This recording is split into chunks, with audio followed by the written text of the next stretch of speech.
Welcome to Tony at 12. I'm Tony LeBlanc, and today I'm in conversation with James Lancaster, Managing Director of Alderney Electricity, and we're going to discuss current energy matters, and James will also give us an update on the Alderney Energy Plan. As ever, good to see you. Hello, Tony. Lovely to see you again. How many months has it been this time? A couple? Well, we did see one another, didn't we, unofficially, a couple of last week, but yeah, we won't mention that. hence we're here now again. Now let's just do a bit of a review on local matters. Current electricity, diesel and kero prices. The Brent crude's gone up to around about $89, and the pound's weakened. Yep. So so it's an interesting one to follow at the moment. Historically, I think, as we discussed before, people have tracked crude prices as an indicator for what the middle distillates, diesel and kerosene, are likely to do. Yeah, I think we discussed previously that since the situation in the Middle East, since the situation with the Ukraine, those linkages have been rather decoupled because we've now got a layer of supply chain issues also that layer on top of that. So what I'm tending to do is actually just look at what the pump prices are doing in the UK, and as an indication of whether our diesel prices are going to go up and down or not, and kerosene largely follow. So in fact, we had a shipment. Our last shipment was last month, back into March. The overall, by that stage, the refinery price for both diesel and kero had risen, so not good. However, because we were carrying relatively expensive fuel in our tanks, overall, when we did the price averaging across the fuels that we actually are carrying at the moment, the overall price came down slightly. So the island has seen a slight reduction, not much, 1 or 2 pence a litre. So I'm not complaining. I'm not complaining. It's continuing to move in the right direction. Now, what I had seen was, prior to the shipment, actually pump prices in the UK were quite low, and then there was a blip where they bumped up about 7-8 pence, something like that, and that caught our diesel and kero deliveries.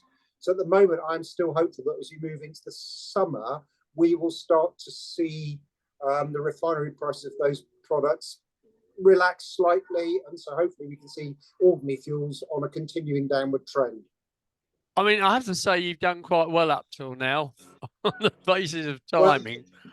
Well, I'd love to say it's luck rather. Well, I have to say it's luck rather than judgment, really, because there is no judgment in fuel markets at the moment. No. Even the experts, even the people for whom this is really their day-to-day business, struggle from day to day to know what's going to happen next.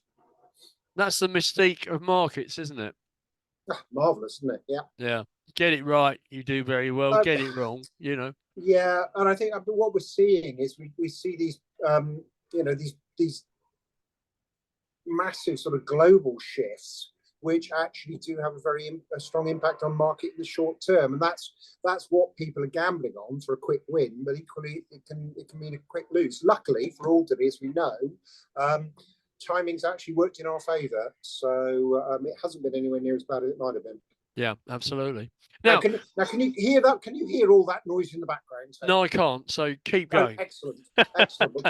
We'd better tell the viewers that James is having massive civil engineering works taking place at his abode. Yeah, just in front of our house, so I can hear a lot of diggers and noise and otherwise. But luckily, Tony can't hear anything. So no. Mind you, Tony's old and deaf, so that's probably the answer to that one. Coming on to a perennial, which is, in my view, possibly relevant to your future plans. Standing charges. Have you come up with any further thoughts on that? No, I mean, it remains the same. So standing charge still applicable on the C tariff, not on the A tariff. So depending upon whether you're permanent resident or not, you will be one on one or the other. So we said before, permanently resident people are on C tariff because the overall, the actual per unit cost is lower, and then you amortize the standing charge across the units you've used, and you actually see an overall lower price than you would if you're on the A tariff. Yeah. Because I mean, I think a lot of people possibly don't realise that in the UK you get a daily standing charge in Yeah, addition to your daily consumption charge. So yeah. standing charges are not a new thing. No, they've been around for a long time. Hmm. Um, there has been a move. So yeah, there has been a move in the UK towards tariffs that don't include standing charge, because it's a complicating factor when you've got this stratified market and a lot of players in the retail side, because trying to compare tariffs becomes almost impossible. So under Yeah. those circumstances, I think there's pressure for consumers to say, "Oh, just charge us a price for the electricity we use, then we can compare your tariffs and go to the cheapest." Yeah, yeah. So you'd base that on units used rather than daily connection, as it were. Yeah, so the rather than, so the idea of a standing charge is that there is a fixed cost for having a connection, whether you use electricity or not. Yeah. And historically, that's so that standing charge is that dual model where you have a standing charge and then a per unit consumption charge on top of that. I mean, it's long standing, so historically been around for a long time. The reality that we have, the issue that we have in Alderney is if we are moving longer term to what we would consider a sustainable energy system, then part of that is that energy has to be available, it has to be affordable, but it also needs to be equitable. So you should not have members of the community disadvantaged by the actions of other members of the community. And I'm talking particularly about people being able to afford to take themselves partially off grid and avail themselves of cheaper energy as a result, because they can afford to put solar panels on the roof or whatever it might be.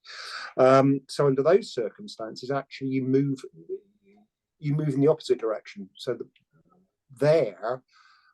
we do need to look at what the fixed costs of distribution and generation on the island are, and then split that fairly between the groups. So if anything, we would see standing charges increase, but a much lower per unit charge.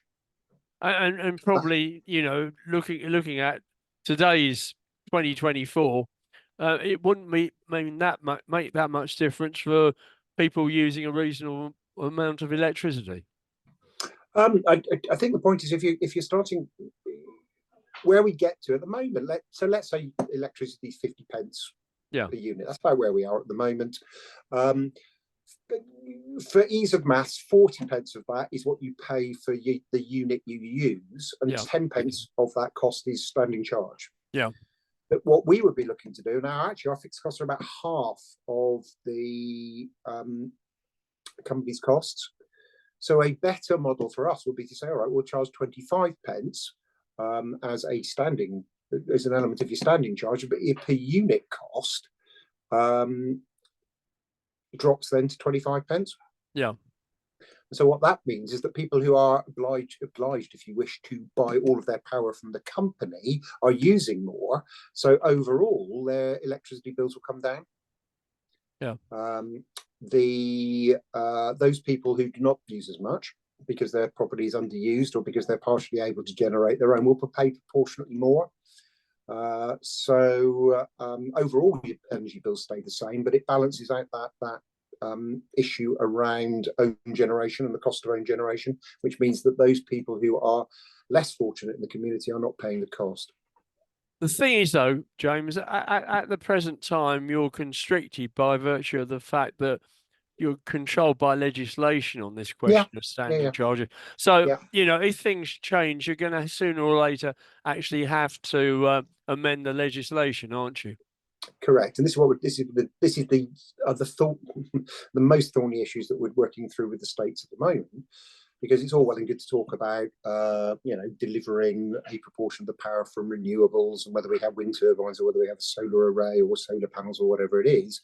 The thornier side relates, or the thing that actually equally is important, but the more difficult issue are, how does the legislation need to change to support that? What's the relationship between the company and its principal shareholder, i.e. the States of Alderney, and therefore how do we need to change the mem and arts of association? Does there need to be a different contract in that regard? And what does the mandate look like? Because at the moment we don't actually have a mandate to do any of the things that we're proposing, and so we are continuing to work through that with the states to try and make some sense out of that. It's the reason it is not straightforward is because what we are looking to deliver, certainly in terms of tariffs, for example, if we're changing tariffs, we need to deliver what we consider to be the most equitable, the fairest solution. But there are many ways you can do it. And when you have many different ways of doing things, opinion is inevitably divided. So what I may think is the fairest way, well, it doesn't necessarily mean that everybody else is going to agree with me. Given the fact that the Alderney Electricity has been around for a long time, would it be an alternative to liquidate the existing company and immediately start up Alderney Electricity brackets 2024 Limited, so that you're able to use new company law rather than have to try and fiddle around with your memorandum and arts at the moment? Yeah, again, part of the debate. I think there are advantages and disadvantages both ways. To be honest, Tony, it's not that complicated. The complication is actually working out what it is that we want to do. Oh, right. Once you've agreed, once you've agreed what you want to do, then you can use the existing vehicle. Enacting it is relatively straightforward. Okay. So the question is actually, how do we slice and dice it? Yeah. Okay. It's not black and white; it's shades grey. Right. Before we move on to the serious bit, any more roadworks?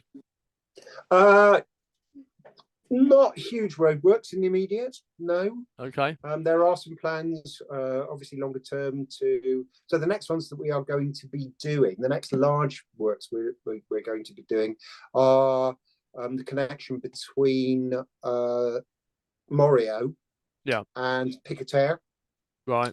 Now, the states at some point in the next several months or so will begin the works renovating the sewerage down there. And so we will trench share with them, and when those trenches are open, we will just put the necessary cables in. And that's HV and LV, high voltage and low voltage. That will allow us to remove one of the last runs of poles, which are the overheads that are running down the top end of Petit Val at the moment. Okay, so you can blame the hole in the road on the states. Well, it's a joint hole in the road, so we can share responsibility for that. You're very kind to them. You're very kind to them. But there we are. Yes, just a personal point, because Mrs. LeBlanc has asked for this one. Outside our place, we've got a pole that is a historical pole, and it's got connections at the top. Obviously one circuit to another. I can't really see why it's there still. Well, so it doesn't have any overheads on it, but you will see there's a pole, but there will be cables running up the side of the pole, and you can see there are connections at the top. Yeah. So how best to tell the story? It was cheaper to connect that way than to take the whole connection underground. So historically, what they did was they left the poles in situ, and when they took the cables underground, they connected them to the top of the pole rather than removing the pole and putting them underground. Is that a good thing or is that a bad thing? Well, it could get struck by lightning. It's not how we do it these days. Let's put it that way. No. So it could move, could it, in the future? Oh yeah. I think, and where the opportunity presents itself, so where we start to upgrade supplies in the vicinities or otherwise, we're taking those poles down and actually putting the cables wholly and properly underground. Gotcha. It's cost saving measure at the time, but I think it's like all these things. Is it actually cost saving? Is it a false economy? Because you still got cables that are exposed, and those pole top cables probably cause us as much problem as anything. Yeah, okay. Right, let's get on to the real meaty stuff now. The Alderney Energy Policy, AEL 3x3. Now, we discussed this back in November, and there have been a few comments in the local press about it. Constructive criticism isn't a bad thing, but have you had a chance to sort of consider some of these comments? So short answer is yes. I think where we are at the moment, because so first thing is, let me just state one thing I did want to get at. So AEL, because there have been comments in the press along the AEL has committed to delivering 3x3 program in 3 years. That's not strictly true. We're not actually committed to doing anything yet. When States of Alderney published its Energy Policy in January last year, there were a number of things that their policy said they wanted to look at, including renewables. So as a response to that policy, we as a company looked at it and said, okay, well, there are three questions we think we need to answer here if we're looking at renewables. What's the maximum level of renewable energy generation we can get on the network? How quickly can we do it? And what's the maximum benefit we can achieve? Okay. So having taken those three questions, we then came up with the proposals that we are putting forward or want to put forward to the public as soon as is practically possible. The first publicity for this actually came in about November last year. We weren't quite ready to go public, but events overtake you, and journalists got wind of what was going on, and so we ended up having to do a few interviews. We put a number of things out into the press and into the public domain since then. What we're having to do at the moment, because for want of a better phrase, it became apparent that as this process was going through, we were starting to lose states members. And what we're now doing is that during May, we will be doing a workshop for states members to bring them up to speed on the plans that we have and what the proposals look like, because there's no point in taking things, as far as I'm concerned, out to the public until the states members are at least supportive of of the proposals that we are putting forward. Now, that is not to say that is exactly how we're going to do it, because the community may come back and say, well, that's all well and good, but actually we prefer we didn't have this bit, or we prefer you did this differently. So the consultation process, when we finally get to the public, and I hope that, and this will be as soon as we can sort out all of the various issues. It's not straightforward. It is complicated working through the various issues to a level that we can explain it all without leaving more questions than we've answered. But we want to bring it to the public as soon as possible. Having done that, it will be a consultation process, so everybody will have an opportunity to get to feedback on that. We will then look at that response, that feedback, and then as appropriate modify the plans before coming back to the community to say, okay, thanks very much, right, this is what you've now asked us to do, this is what we're planning to do. Okay. Yeah. So when I originally spoke back in November, I was hoping that sort of February, March time we might be in a position to go to the public, but it's transpired. When the further we get into it, the more complicated it gets. So we're not quite there yet. We will be talking to the states in May once we've spoken to the states and got their feedback on it, and then I think we're going to be in a much better position by the end of the month to actually update the community on timelines when we're going to be able to actually come out for proper full public consultation on this. And all I can do is apologise for the delay. But well, it's not your fault, is it? It's not your fault. What we're proposing is not. It's a big question for the community, and it defines how we move forward with energy over the next probably 10, 20, 30 years. So it's not something that we can take lightly. It's not something that we can, that we dare go out to the public with until we've actually done all our homework. Yeah, I can see where you're coming from there, and I understand your position in terms of the shareholder, etc. Yeah. But to me, it's so blooming obvious, isn't it? I mean, you need energy security, and the only way that you're going to get that, or part of that, is to actually do something that, well, isn't exactly radical, but something that's quite a change compared with what we've been doing up to date. Yeah, well, yes, agreed. So my view is that we have to do something. Yeah. But I think when we look into it, we say, okay, look, we're going to replace what we want to do. We have our analysis, our modelling shows that using wind and solar, we can replace a third of the island's electricity supply with renewables. Yeah. Okay. Point is, we're not replacing the whole of it. So we're not eradicating diesel from the equation. So some people are saying, well, if you're not going to get rid of fossil fuels, why bother? And the short answer is, well, don't we want to get rid of some of them? don't we want to be on a journey? We're not going to get it all done overnight. Should we not be just pushing ahead? I mean, what you're saying here, effectively, to me as a non-scientist, is that by doing this, you're going to save a third on the diesel burn. Yeah, correct. So that's going to make good news, hasn't it? Well, Because you've got control of the price. Yeah, but I mean, I think what we do need to recognise, Tony, is whilst I may not agree with all of the opinions, nonetheless the opinions out there. There are people on the island who will tell me that it's not really an issue. Fossil fuels are sustainable. I mean, I'm not interested in decarbonisation. I'm interested in seeing stability and security. Yeah. And, effectively what you're coming up with here provides those two factors. Yeah, no, I agree. And I hope when we actually do come public with all of this, then the public will look at it and say, okay, we see where you're coming from. Yeah. Part of it is the economics. The thing about renewables is that once the cost is all in the capital works, yes, there's a bit of maintenance costs as we go through, but once it's installed and once we paid for the capital works, then that energy will be delivered at a fixed price for the next however many years. Yeah.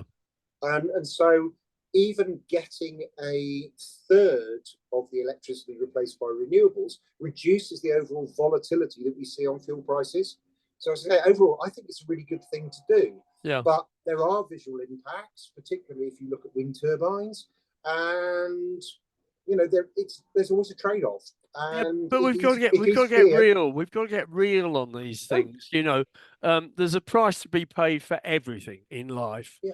And all right. So if you've got some wind turbines, I mean, I don't find them offensive at all. I'm talking about the really big ones in the UK. Yeah, I mean, personally, I don't. But what I'm trying to do is maintain sure, if you like, manage a position where I can at least reassure the community that, look, nobody's going to ride roughshod over the community's views here. My expectation is that once it's all out there, the vast majority of the community will come behind this and say, yeah, it's the right thing to do, move forward. Yeah, it's the right thing to do because we're living in the 21st century. Correct. But what we do need to do is we need to be in a position where we can answer all of the detractors. Yeah, sure. We can answer all of the questions. Yeah, and that's ultimately what takes the time, because there are issues. So, there are people saying, well, we don't want to give over agricultural land to build a solar array. Let's stick it all on people's roofs. Now, you can do it that way, but it's much more complicated. Yeah, I see that. Takes longer. Do you get the same amount of benefit? And I think this is really what we're getting to. Our starting point is how much, how quick, how do we maximize the benefit?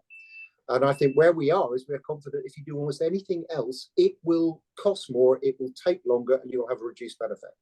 But and is that area of land that you're thinking about really being used for agricultural purposes at the moment? Well, not at the moment, but then you've also got the states working on an agricultural policy, trying to increase the land usage for agricultural purposes, particularly growing food for the island to reduce our reliance on food imports, and that's a good thing. So what we're doing is we are working up the what we call the agrivoltaic side of the proposal, because you don't have to do one or the other; you can do both. Yeah. And increasingly, this is how people are approaching it. And it's not about just grazing a few sheep under your solar array. Actually, it's a little bit more complicated than that. It's a little bit more beneficial than that, because the actual solar panels themselves do provide some benefit, like shelter from the wind, shelter from the rain, shelter from the sun. And so it's starting to become clear that if you combine PV arrays, ground mount PV arrays, with a well-managed agricultural program, you can get more benefit than you would through either in isolation. And that's what we're working towards. But given that the states are working on agricultural policy, we have to stop and at least demonstrate to the states that they aren't throwing away the agricultural policy by allowing us to take over a piece of currently agricultural land for energy generation purposes. What we're hoping to show the states, what we think we can show the states, is actually get the best of both worlds. Yeah, and show them that it's not just a question of putting in solar panels, but there are pluses to go with it. Yeah, exactly so. And this Yeah, has always been the case. yeah, Always been the case, Tony, because energy underpins. Now, let's be clear. Energy has become the most important commodity of course. in terms of maintaining the standard of living that people expect. Yeah, you can argue you can't live without food and water, but nowadays, the island is not self-sufficient in food, and you can't bring the food imports without the use of energy. Everybody expects clean water to come out of their tap. Yeah, So yeah. if you relegate energy to second place, then we go back to a point where you're having to grow all your own food in your garden and having to go down the well once a week Get some um, water. to get some water, and that's not where we are. So No, of course not. And there's this is, nothing in our so that's where we need to think about it. So it's far more than just a question about how we provide energy. It's about how does the whole system that not just provides energy but uses energy work to deliver the maximum benefit to the community. presumably, whilst it hasn't been accepted by the states at the moment, as part of the project, you've had to cost it all. Yeah. Yeah. Yes, we have. Yeah. So I mean, it's wrong to say it hasn't been accepted by the states. The states have justifiable yes, okay. questions. Yeah. And if we can't answer those, then there's little point in going out to the community. It's only going to get worse. But Right. the costings are quite favourable. Yep. And the other thing that we were talking about was finance Yeah. last time round. Have you had any more thoughts on that? None other than the more we work, the more we confirm our original pricing assumptions. Yeah. So we are, ballpark figure, we are still looking at, by the time it's all connected into the grid and everything's done and dusted, you are probably looking at a £3.5 million, £4 million programme. Yeah. But the benefits which we see of that in terms of the cost reduction from the renewable element mean that we can borrow money to pay for that, pay the financing costs without having to increase the energy pricing. Yeah. And then when it's all paid for over the next 5-10 years, you're effectively getting free energy for another 10-15 years on top of that. And you're going to make sure, of course, that you factor in increasing interest rates and things like that, because a lot of businesses have been caught out tremendously, haven't they, recently, by suddenly discovering that their, base rate's probably gone from about 4 or 5% up to 8 or 10, something like that. So that's something that has to be done, doesn't it? No, absolutely right. And so we will be looking at, when we get into the detail of that, looking at what the long-term financing instruments that we can use that will minimise that volatility. But we will also need to make sure that there is enough headroom within the calculations to the, if markets move against us, if interest rates move against us, then we can still manage. Yeah, that's absolutely, well, don't need to tell you to suck eggs. Now you got some public. But at the moment the margins are looking favourable. Yeah, I mean, if I say to you that we can, on the costings that we've had at the moment, we can generate a unit of wind power or a unit of solar power between 5 and 10 pence a unit, and currently a unit of diesel is costing about 25 pence a unit to generate, then there's a big margin to play with there. Yeah, got you. Yeah, absolutely. So public presentations are on hold, but I see my informant tells me that you are going to do a webinar shortly with ZN. Now, so that's not talking specifically about the 3x3 proposals. No. That is, the subject there is about sustainable energy for remote communities. Yeah. So it's a much broader topic that we're doing there. And what I actually want to talk to that group about is the role of smaller island whole grid energy systems as test beds for energy innovation. Yep. So at the moment, one of my beliefs is that unless your local natural resources are working in your favor, technology does not exist yet to decarbonize whole grid energy systems economically.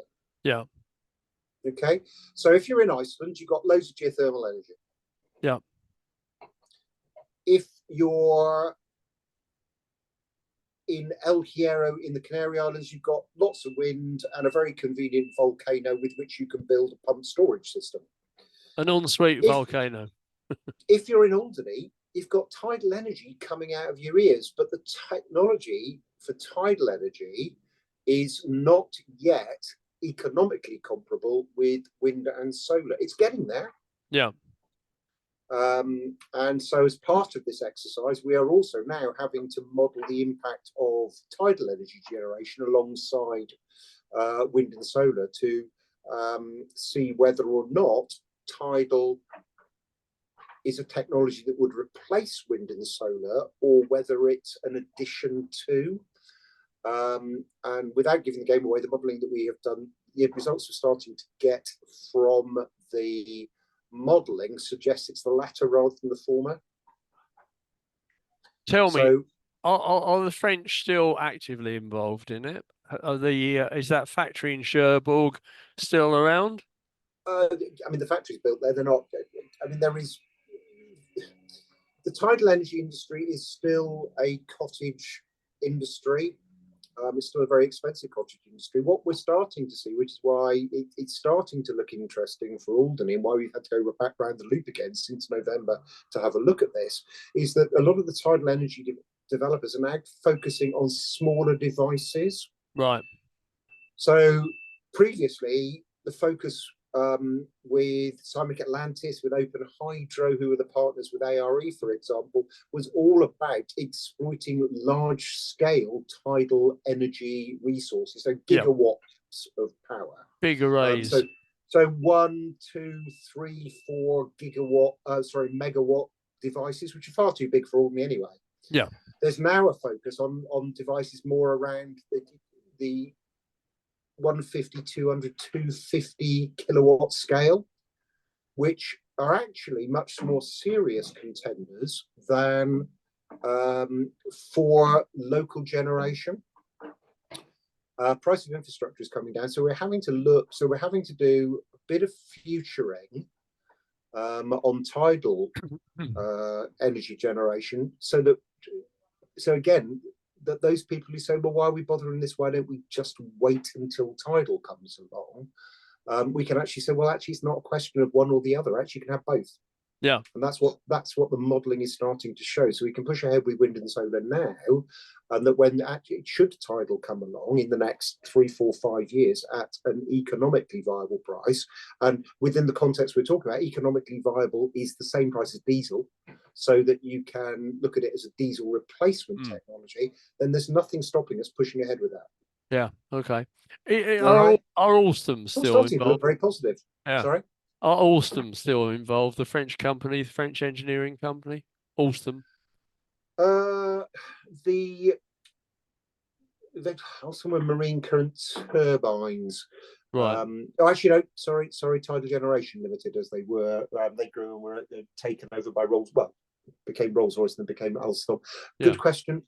I haven't heard anything from them recently. Doesn't matter. I haven't heard anything from them recently. There'll be the intellectual property will be still owned and still sat there. Whether they're doing anything with that, I couldn't tell you. So, in conclusion, you reckon tidal could come before fusion? I think so. Yeah. I mean, certainly, if the indicative numbers that we are starting to see, from some of these smaller tidal energy developers are to believe, then they are, what they're saying is when they're in production, when they're in the water, and we're still probably 2, 3, 4, 5 years away from that. 3, 4, 5, 6, probably not 2, 3, 4. Then the strike prices that they're looking at are starting to look comparable with diesel energy pricing. And that's strike prices on a power purchase agreement. So that would be them paying for everything and us buying the power back. So if we could do that and not see an increase over diesel energy generation, then that potentially increases the penetration of renewables on the grid enormously.